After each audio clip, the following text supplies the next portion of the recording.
Everybody, welcome to episode number 2, entitled Friends with Benefits. The reason I've entitled this Friends with Benefits is because a couple of weeks ago I came across a Business Insider article where Tim Ferris was quoted as saying, "You are the average of the 5 people you most associate with." And I thought that was really interesting because it coincided with something that my grandfather used to tell me, which was birds of a feather flock together. And if you haven't heard one of those, you've probably heard the other. And so I started doing a little research. Where did Tim Ferris learn this? Because at some point, there was something that informed him of this. And what was it? And so I found that he actually learned it from his mentor, a gentleman you may have heard of. His name's Tony Robbins. And then, I got to thinking, well, if Tim heard it from Tony didn't make this up, so where did he get this? And he got that from his mentor, which was Mr. Jim Rohn. And then I started thinking, well, gosh, if Tim Ferriss didn't come up with it, and Tony Robbins didn't come up with it, and Jim Rohn probably didn't come up with it, where did he get it? So he actually got it from the law of averages that says the result of any given situation will be the average of all outcomes. And I thought it was so interesting that Jim Rohn was informed by this mathematical philosophy or principle, right? He was informed by this principle that says the result of any given situation will be the average of all the outcomes. And then Tony Robbins learned it in a more practical way and then passed it on to Tim Ferriss in an even more practical way, which says you are the average of the 5 people you most associate with. So it made me start thinking about the people that I most associate with. And over the years, I've been more and more sort of systematic about the type of relationships that I have. And I know that I'm really likely to think like my best friends. And so I identify and pick friends and pick who I spend the most of my time with based on that knowledge. And there's one friend that I spend a little bit more time with others, or at least give this person the authority to speak into my life and into my perspective more than many of my other friends. And it's for this reason. It's for this reason exactly. And I think when we think about the idea of mentorship, sometimes we overlook the people that we have the most access to. And sometimes those are the people that can have the greatest impact. And we don't stop to think about how they can benefit us, what we can really get out of that relationship, and how we can be developed and edified by that relationship. And we long for these other relationships, right? These uber successful people, or the people that would agree to like a long-term mentorship agreement or sign like a mentorship contract. And the truth is most of the time those people aren't available. And the people that are most available that can be the best for you are the people that are already your friends. If you've picked the right friends, and if you haven't, perhaps you need to recalibrate and think about the people that you're spending most of your time with, and take your the 5 friends that you spend the most time with, and really think about if I average these 5 people out, is that the type of human being I would like to be? And I'm very fortunate to say this is a resounding yes for this particular person. And when I was thinking about the title, Friends with Benefits, it's true. If you're thoughtful about the way that you choose your friends, the way you seek out your friends, and the way you provide value to people, then your friends, all of your friends, will give you a significant benefit.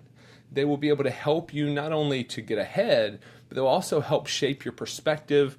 They'll help you in ways that you would really hope that friends would help you. And by proxy, you're able to do the same thing for them. So this one person that I want to talk about today, his name's Kris Kovacs, and I had an opportunity to sit down with him because his story is such a powerful story that I wanted you to hear not only what a conversation that I have with my friend sounds like, but also his story is so important in terms of how mentorship was important to him, and also the idea of getting ahead, especially in the corporate world. This is a guy who was unbelievably successful in the corporate world and then chose to make a transition after he had made it.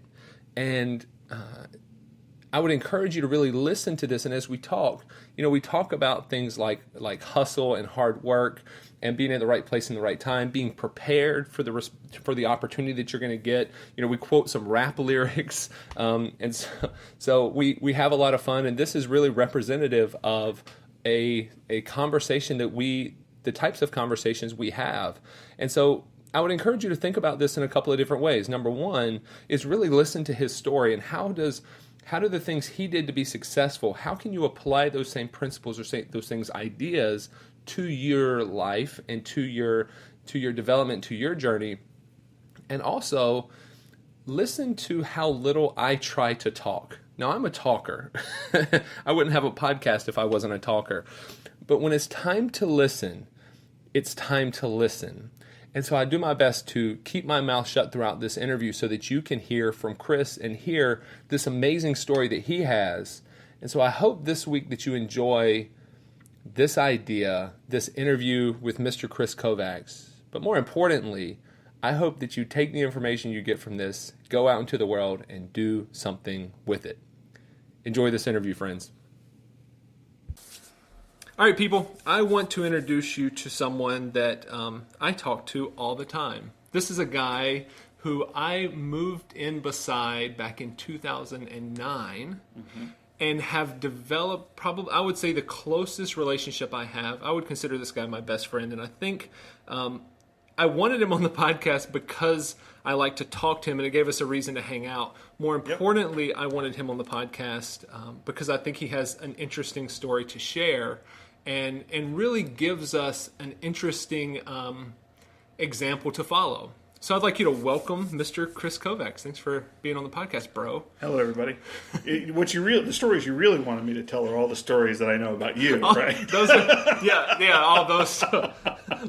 You know what? I'm the interviewer here. Let's talk about you.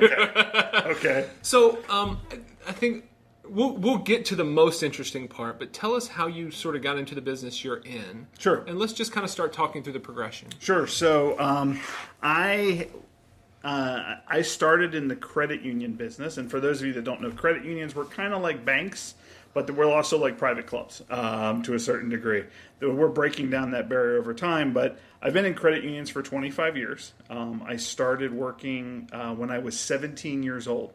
I was finishing a summer internship at a credit union in Washington, D.C., and was headed out to go to school, and literally on my way out the door, I saw an advertisement that said they were looking for evening customer service call center representatives. Nice. And I said, you know what? That works perfectly with my college schedule.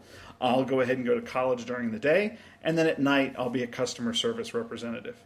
Unfortunately, they told me that they didn't see me as customer service material and instead suggested I should consider a part-time job in collections in the evening. You look more like the guy that would carry a bat. Yeah, so but we do it nicely in credit union land. Okay. So I was 17, and I started as a part-time collector for Navy Federal in Washington, D.C. So it was quite a journey. It was quite a surprise to me. It wasn't something I had ever done before. I don't even think I had a credit card, so I didn't know how you went behind and how you could get in payment debt or anything else. So I remember the first day I got a notebook, and it was this thick 3-ring binder, and this is the standard operating procedures that you're going to follow to do your collections. And they handed me this 3-inch binder, and they said, you're going to put you on the phone tomorrow, so you got to read this. So I spent 4 hours reading it, just trying to go through it. And next day, the lovely trainer who put me on the phone said, okay, well, let's go ahead and, we're going to connect you to the auto dialer. And when it says bing, just ask for the person's name on the screen, and I'll help drive a little bit. So it goes bing, and I asked for the person's name on the screen. I said, can I speak to M. Gen so-and-so? Do you mean Major General so-and-so? Oh, nice. Yeah, so my first call was to a Major General. And I said, yeah, I guess so. I'm calling because your visa's $20 past due. Are you kidding me? At this point, I was really second-guessing my decision to leap from that promising career in customer service to collections. But I'll tell you, I warmed up to it. Collections was a fantastic way to start in this business because you end up talking to people who you realize really need your help and really need your support. And in the end, the challenge is how do you balance the needs of the organization with the needs of the members? And that's what credit unions in the end are really all about. We're about trying to create value for the member by being an owner of the organization, while still balancing the needs of the organization to operate financially, profitably and not truly profitably, but enough that we can continue to be there next year when the next group of members needs us. So it was a fantastic way to start. Collections also teaches you to keep your cool under fire. Yeah. I have been yelled at and called everything under the sun, I promise you. And that doesn't upset me. So you're not going to get under my skin by calling me names, I promise you. That's incredible. So you were 17. Yeah. You wanted to be in customers, or you decided that you could be in customer service. They put you in collections. Yep. What were you studying? So I was studying criminal justice. I have come from a big family of police officers at the time, and I knew since I was a young man that I was going to be a police officer. So I had applied to a criminal justice program.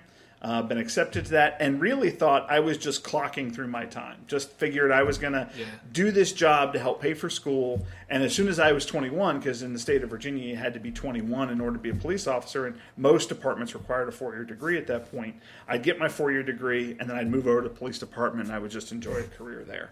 But instead you got caught up in collections. Sort of, yeah. So then what happened? How long were you in that role in collections? So I was there for probably a couple years, a little over a couple years, and then I actually switched to being the senior collector over that team in the evenings. So that's when my schedule started to get, a second half of my college career. So now I had more night classes, and I had to be available during the night sometimes for some schooling to finish up. So... And then I ultimately switched to full-time days. So I was on full-time days collecting and going to school at night for the last couple of years. I was on the 5-year program through George Mason University. And turned 4 years into 5. Turned 4 years into 5, nice. Right? It's a value add right from the beginning.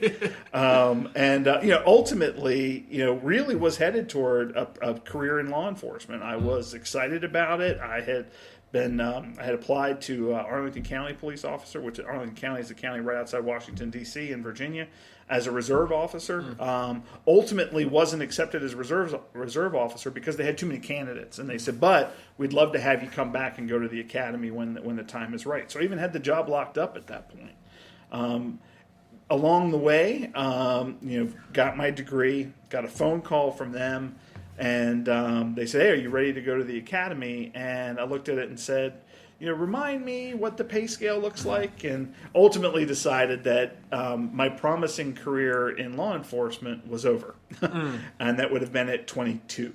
So my promising career in law enforcement was over. And now I'm in banking with 5 years of experience in banking. So what am I going to do next? Went into training because at this point I got married. Yep. And... to my lovely wife, Lauren, who reminded me that there's no way we could raise a family on a collector's salary, that we needed to move things along a little bit. Went into training, really loved training, loved being a training facilitator, standing in front of classes, teaching them about how to use the systems, how to collect, how to do everything that I wasn't told. Right. Here's how you really do it, and try to avoid pissing off major generals. And it was odd because at that point there was an opening for what is essentially a portfolio manager. So it's controlling the key service points in the life of a credit card, reissue, credit line increases, what happens when you go delinquent, kind of these service points. Pretty complex job, and it really had a lot of responsibility around delivering the profit and loss on the credit card portfolio. And at 23. I had a fantastic boss named Ernie Lemaitre who put me in that role. And frankly, probably ahead of my time, but it's one of those classic examples where he sees, your boss sees something in you that you don't necessarily see just sees yet. you as you can be, not as you are. That's exactly right. And from that perspective, it was fantastic. I loved it because it was data rich.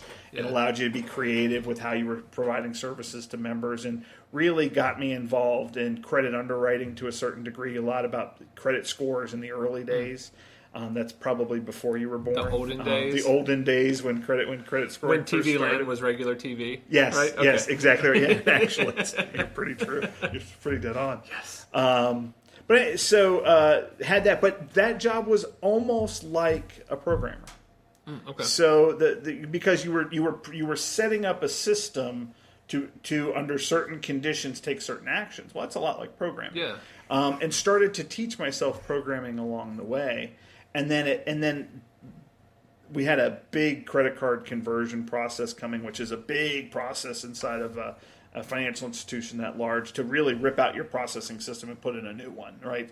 And cards have to work before and after, so it's a pretty complex operation. And they said, well, we think we need your additional help over here, helping with that, where I got to really get some programming done, my first programming done, and that really launched a technical career. So it went from collections to training to kind of portfolio management, and then into ultimately what became a pretty solid 10-year career across a variety of programming-related tasks for both credit unions and non-credit unions. I worked outside the industry for a little while too. So it sounds like at this point your career's moving along nicely. You're Oh, yeah. growing. You're getting more responsibility, Yep. which is leading to more success, Yep. more reputation. You're sort of building this body of work. Yep. And so from the time you're 17, you enjoy a 25-year, essentially a career, Yeah. growing from director to vice president to CIO. Correct. Right? Yep. And then you quit. Well, there was that moment. So take us through that sure. process. So to help you out, as we're kind of continuing through the process, ultimately my career in IT took me up to be the CIO here at Coastal.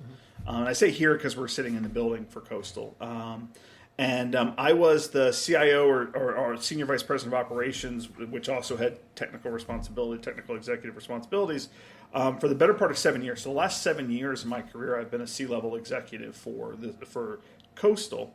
And along the way, one of the things that our credit union was kind of known for in the industry is taking innovative ideas and bringing them to market. And as part of that process over the last few years, we had surfaced this new concept for mobile and online banking, a different way of doing it that would really unlock value for credit unions and unlock value for service providers and fintechs and these great innovative companies that are out there. And we went through the process of soliciting input from other credit unions, building proof of concepts, doing all of these kinds of things, and I led that effort to do that. And then one day you reach a point where it's okay, we're going to start a company, and it's going to be an internet startup, and we're starting up an internet company, an online banking and mobile company. Who's going to run it? And I had this moment where I was sitting with my boss, who has been a phenomenal mentor to me, Chuck Purvis, the CEO here at Coastal. And we were sitting down having a drink at a bar, and we kind of both realized that it wasn't what we expected, but that maybe the best thing was that we take this idea that Coastal started, and in order to ensure it was a success, I would actually step out at 42 away from a 25-year career and launch an internet company. So, yeah, he wasn't trying to get rid of me at the point. He'd been fighting it all along and said, I'd been trying to find a different way to do this, but this is our idea. And, I kind of gave you the analogy earlier. It's a little bit like the team has, you're on a football team and you've taken it all the way down to the 5-yard line, and then they look at you at the running back and they hand you the ball and they say, put it across the line, right? So it was exciting, it was scary, but I had that thought in my mind as soon as we had kind of reached that point that I think I just quit my job. Yeah. I think I got that text from you. Yep. I think I just quit my job. I think I just quit my job and I've got a new one. Which is one of those rare times where you get a text and you immediately just call the person. Yeah, exactly. There's no text back. That's right. I think That's I just right. quit my job. That's right. So let's talk about the risk of that. What Okay. were some of the risks that you were facing in making that choice? So there are, there's what are some of the risks? There's a number of times in my career where I have felt like I was there. I had made it. Right. One of which was this point where you felt like, hey, I'm 42. I've been a CIO for 5 years, senior executive for 7. Things are really well. I like where I work. I love the people I work with. It's really, the people at Coastal is really what made it such a great place and where a lot of that innovative energy and ideas came from. And I could very easily see myself staying there for the next 25 years of my career, right? They treated me well. They thought well of me. And, it was one of those points where, I'll take the conference trip to Vegas once or twice a year. Right. I've got a great team. I was getting to that point where I really had a really well-built team around me. So the challenge then became, why? Right? Why would you step out and do this? And that was big. But it's not the first time that's happened to me. There's actually another point in my career when I was the VP of e-commerce for Coastal, when Chuck Purvis called me up and said, "Hey, I need you to go run collections for us." And I said, "Whoa, time out. Yeah. I've been in 10 years in IT. Why would I go back to collections? I've already done that. I've checked that box. Right? I've already checked that box. I don't want to go back to collections." Right. But at that time, the organization needed me to. It needed me to go back and rebuild a collections department that was it wasn't operating well, it wasn't performing well, and it really needed me to take the whole thing apart and rebuild it again. I trusted my boss. I trusted the person, my mentor, right, Chuck Purvis, who said, "Listen, I need you to do this, right? The organization needs you to do this." And that comfort that I felt in that position was really comfort with the organization to be able to take chances, right? Too many people live in a world where that kind of thing is looked at fearfully. And the fact was, I knew I've got a good reputation. I've got a great team. I've got contacts throughout the industry. The next step up in growth for me is to go do this, right? But it definitely wasn't the easy path. It was the path that is covered in vines and trees and bushes and lions and tigers. I mean, it's got everything to make it stop. But that's still the direction I went. So and you also were bringing a family along. Oh yeah, right? Yeah. So kids, wife. Yeah, I've got so how did that play into the risk factor? So it was interesting. My lovely wife and I actually went to different high schools, but in the same town, and we graduated the same year, and we happened to have the same high school graduation speaker. So she and I were sitting down, and we were talking about this opportunity and the fact that it was going to be a challenge, and it was going to be time consuming, and it was going to be a risk for us as a family. And she said, "Don't forget what Paul Berry said." And I had to zoom back for a second, right? Well, Paul Berry, who is a anchorman at a news up in Washington D.C. where we grew up, spoke at both of our graduations. And one of the things he said at both places was, "You can't live a coulda, woulda, shoulda kind of life," right? And she said, "It would kill you if you didn't do this. So we're behind you," right? And we knew as a family that this was going to be a season of a lot of work, right, a lot of travel, that it was going to be something that we had to help each other out. But thankfully, I've got fantastic friends. I've got an amazing family, a very supportive wife, and 3 young sons who, frankly, are old enough to now see that effort can result in success. What do you think, other than effort resulting in success, what do you think these decisions that you've made, what does that say to them as children And has that been something you've thought about? Oh yeah, well, I didn't have to. My oldest son, Aiden, who you well know, we were at his birthday, and we were at ice cream store, and I'm talking to my father-in-law, and he says, "So Kris, how's this new business coming along?" And my 15-year-old walks over like he knows everything. He does, of course. He does, of course. He walks over and he puts his hand on my chest and he goes, "Dad, I just don't understand what you're doing." And I said, "What do you mean?" And he said, "Do you know how good a job you have?" And I said, "Yes, son." I said, "But let me tell you a story. Prior to wanting to be a police officer, I wanted to be a fighter pilot. Every fiber of my being wanted to be a fighter pilot. I didn't have the math skills for it ultimately. But, I mean, to the point where I memorized the silhouettes for NATO and Warsaw Pact airplanes. I could look at a silhouette and tell you what kind of plane it was, right? I really, really, really wanted to be a fighter pilot. But if you ask my brother, Steve, right, what he wanted to be, he would always say, "I want to be something safe, like a baker." Nice. And I looked Aiden dead in the eye and I said, "I don't ever want to be a baker. And if I can't be a fighter pilot, I'm going to take some chances." Yeah. So he understood that. I think he realized that in order to really achieve those higher levels of success, you have to put yourself out there. You have to take a risk.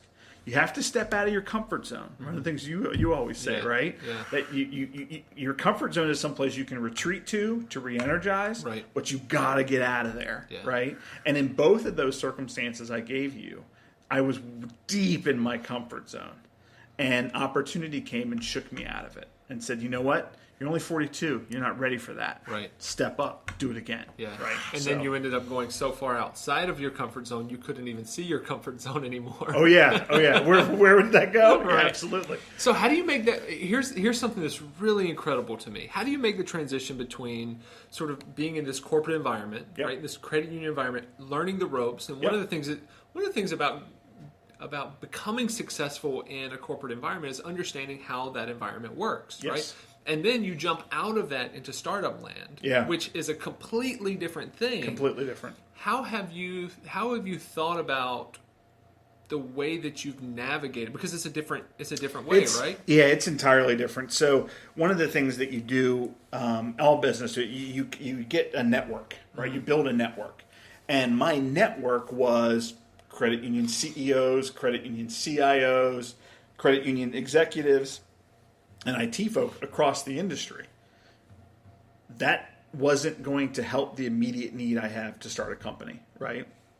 So I had to start seeking out new organizations, new opportunities to network again. It's like starting all over again, right? You got to go out and meet new companies. You got to go to meetups. You got to go to those things so that you can talk to. And now you go, and I'm spending a lot more time. Even if I go to a credit union conference, I'm spending a lot more time talking to the vendors and service providers than I am the credit union people. Interesting. Right? And it's just to understand the business. How do you handle this? How did you build up a professional services team? Where did you prioritize marketing in your process for starting up? I mean, it's a whole new kind of a line of questions I never had before. So it sounds like curiosity is playing a big part in figuring that out.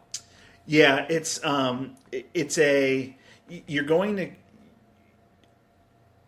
you are probably in most cases experienced enough to know what you don't know, right? Yeah. So what I'm trying to do is fill in those blanks of what I don't know, right? So one of the first things I did was it would have been very easy for me to take on the IT function for the new company, right? Developing the new platform, getting it out there for credit unions and service providers to use. But instead what I did was I hired a CTO. And I said, your job is everything basically that would have made me comfortable. And now I've got to go out and do all the things I am uncomfortable at, which means I've got to build new networks. And I can't retreat back to that safe place that says I understand programming and development and all of those things. Right. So I have to focus on the accounting, the finances, the taxation, right? The investments, the things that we're doing to build the company up. That's where I have to spend my time. So I basically doubled down by taking that off of my plate, by hiring Ed Brooks, who's a fantastic CTO for us, who's leading the development of the platform. I now forced my attention everywhere else. How do you make the distinction between being comfortable, becoming uncomfortable, and knowing where you're not competent? Right. So here's an example would be for me. Yep. Like, I'm okay being uncomfortable, and I've gotten myself, I believe, to a point where when I become comfortable, I feel really uncomfortable. Yeah. Right? And so I've almost like tricked that part of my brain. Yep. But I will also tell you that I'm really uncomfortable reading because of dyslexia. Right. And so putting me up on a stage with a book would make me really uncomfortable. Right. No matter how much I did that, I would never be competent in that. Right. So how do you make that distinction for yourself? It's sometimes they're one and the same. I would say, right? Yeah. You know, what I have found is that today, more so than 6 months ago, am much more willing to walk up to somebody and say, I don't understand this. Help me understand this. Why is this way? Before, I almost felt that pressure to say, well, you're the senior IT executive. It has to end with you. And, you know, you really focused on, you know, deliberating and delivering the right answer to the question. Right. Now, the way I know the difference is I ask more questions. I ask, and it's not above me to say, listen, hey, can we do lunch and talk about marketing? Because I'm not sure how the best way to do marketing on this component of it is. Or, you know, to work with the accounting team that we work with and say, help me understand what the goal of this is. Part of it is I am willing to do a lot of reading. I am willing to do a lot of, you know, I absorb material from all different sources, from great podcasts like Off the Top to other, you know, podcasts like Y Combinator and some of these other things, because I'm trying to absorb as much as I can. And I've always been somebody who would absorb from lots of different areas, even different domains, right? And then would see the pattern that existed in them. And once I start to see patterns, then I'm not comfortable, but that's when I understand that I have, I'm not ignorant. Right. Right? You can become more confident. I can become more confident in it because I can start to see the patterns again. Gotcha. Right? I see patterns in behavior. I see patterns in how things are done. And that's what tells me you're getting comfortable doing this. What relationship does that attitude have for innovation? Yeah, part of it is my team here at Coastal was very familiar with me, kind of pushing the envelope with them a little bit. You know, when someone would say, "Well, we can't do that," or "That can't be done," or "That's not how it's done," I would say to them, listen, I'm confused. And it was always the same speech, and they would know what's coming. So I'm confused. You know, in 1969, NASA landed people on the moon with the equivalent of a TI-83 calculator, right? Yeah. With all of the abilities we have in technology today, you're saying this can't be done? And I have an unwillingness to accept that. Because I'm a programmer, and I know anything can be programmed, right? It's a matter of, and although I don't program anymore, they took away my tools to do that, rightly so. But I know that it's a matter of perhaps pushing the envelope and thinking of things in a little bit different way.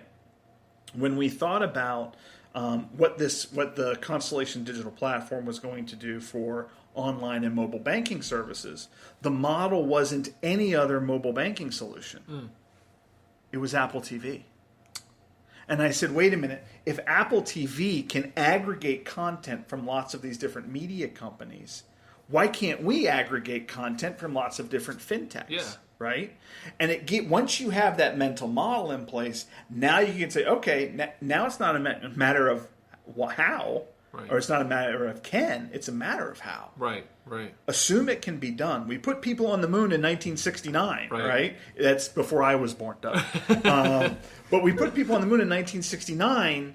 We certainly can figure out how to do this. And I think large organizations like Apple and Google and Nike and those kinds have that kind of challenge built into them. Like there is no. Right. Keep pushing. There's got to be a way to do this.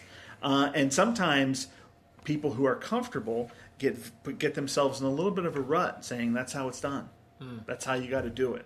And if anything, if there's anything we need to learn about what's happening in modern culture today, is that there isn't any limitation on what can be done. Yeah. Right? You really do, but you can push the envelope. If you've got an idea and a passion for it, and you're willing to get up early and stay late and work weekends on it, it can be done. So what would you say to a person who's sitting in a career right now that's okay, that's comfortable, right? Sure. That's doing the right things. Yep. And they want to get more out of it. What would you tell them? What advice would you give them? For somebody who's comfortable and wants to get more, it was actually similar to one of the last messages I gave my team at Coastal. And there are people who want to get more and people who are willing to do something to get more, right? There is a big difference between the two. Yeah. If you are somebody who wants to leave every day at 5:30 and wants to come in 5 minutes late, it's not too bad to be 5 minutes late. I can't be bothered for the extra project or that initiative that might take a little bit of my time to do it, then you aren't somebody who really is willing to work for wanting more. You can't just want more. Right. Lots of people want more. It's, are you willing to put in the time? Because around you, there are people who are. So don't look at them and say, oh, they're the lucky ones. Right. They're the golden child, or he got it because he's a man, or she got it because she's a woman. No. More often than not, if you really look hard, those are the people who are really working outside of the 9 to 5. Right. Who are putting in the time and effort to learn more. I have a great story. I won't name names, but I was one of my roles at my first credit union was as a business analyst. And another business analyst who had been in that role for a long time was upset because an assignment had come down the pike, and it was about development. And our boss handed me this development job. And he was kind of gruffed up, and he's like, so why does Kris get all the programming jobs, right? And I said, because I taught myself to program. And what he said to our manager was, well, if you bought me a book on programming, I would do it. And I said to him, nobody had to buy me the book. Yeah.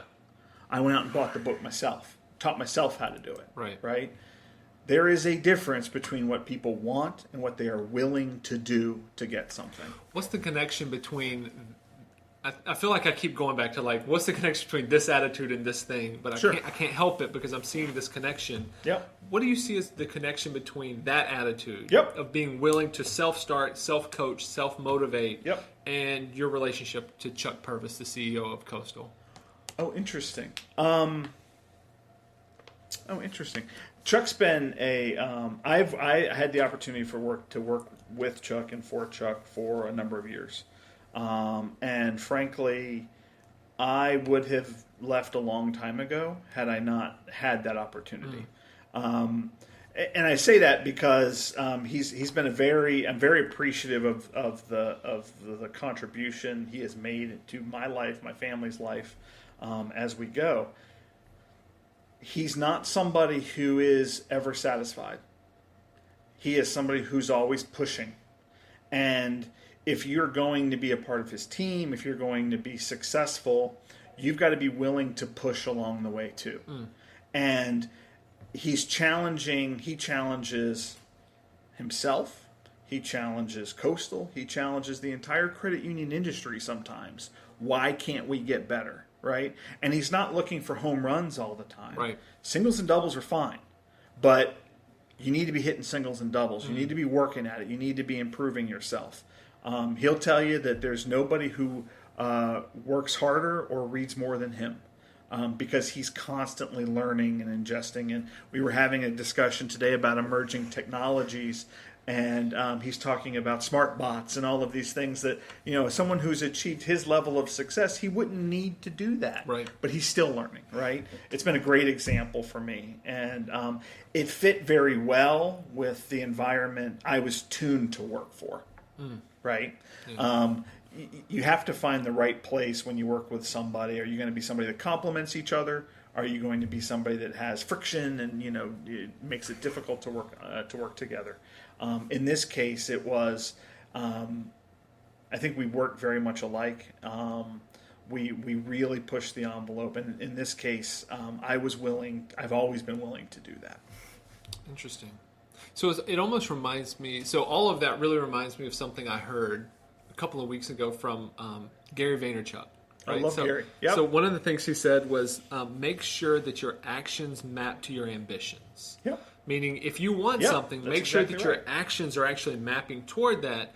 And if they are, then do that. If they're not, and you want it, then you can't really complain. That's exactly right. Right. And without being quite as eloquent as that, that's exactly what I told, part of my old team was I said, listen, there are folks here who really want to get to the next level, but walk out every day at 5:00. You don't really want it. Yeah. And you can't do that. You like the idea of it. There are people around you who will put in weekends to learn about the credit union movement and I can't be bothered by things like that. Right. It's just there are ways around it. So even if you're in an organization, if you're one of those people who's in an organization where maybe there aren't those opportunities exist outside the organization, right? In the gig economy, in your side right. job and everything else. There's things you can do to be learning, right? To getting closer to where you want to be. But if you expect it to happen and you're between 8 and 5 o'clock in your workday, no. Yeah. That's when you're paid to work. Right. That's when you're paid to get something done. Yeah. Hopefully along the way, you've got challenging work that allows you to build up your understanding of your industry and everything else. But everybody's getting that. That's not enough. Yeah. You got to push it harder. So I know a lot of our conversations are more just quoting rap lyrics than, than actually talking. Yep. So one lyric that actually came to mind is actually and we'll keep it cleaner than most, but it's actually from Andy Mineo, right? So one of his lyrics says, "If you stay ready, you don't have to get ready." Right? Yep. And so it feels like that's really your story, right? Yep. You didn't have to ever get ready for something because from the time you were 17, you were staying ready. Yep. And you were ready for the opportunity before it came to you. And perhaps that's the reason you got it in the first place. Yes. Or to say differently, like Jay-Z says, right? I do 2 a day so I don't drop the ball when it's thrown my way. I love it. I love it so much. Okay, you got to be ready. We're gonna end with that. Really? Bro, thank you so much for this. That is amazing. That is absolutely amazing. Anytime, brother. Yes. I love that. I love that so much.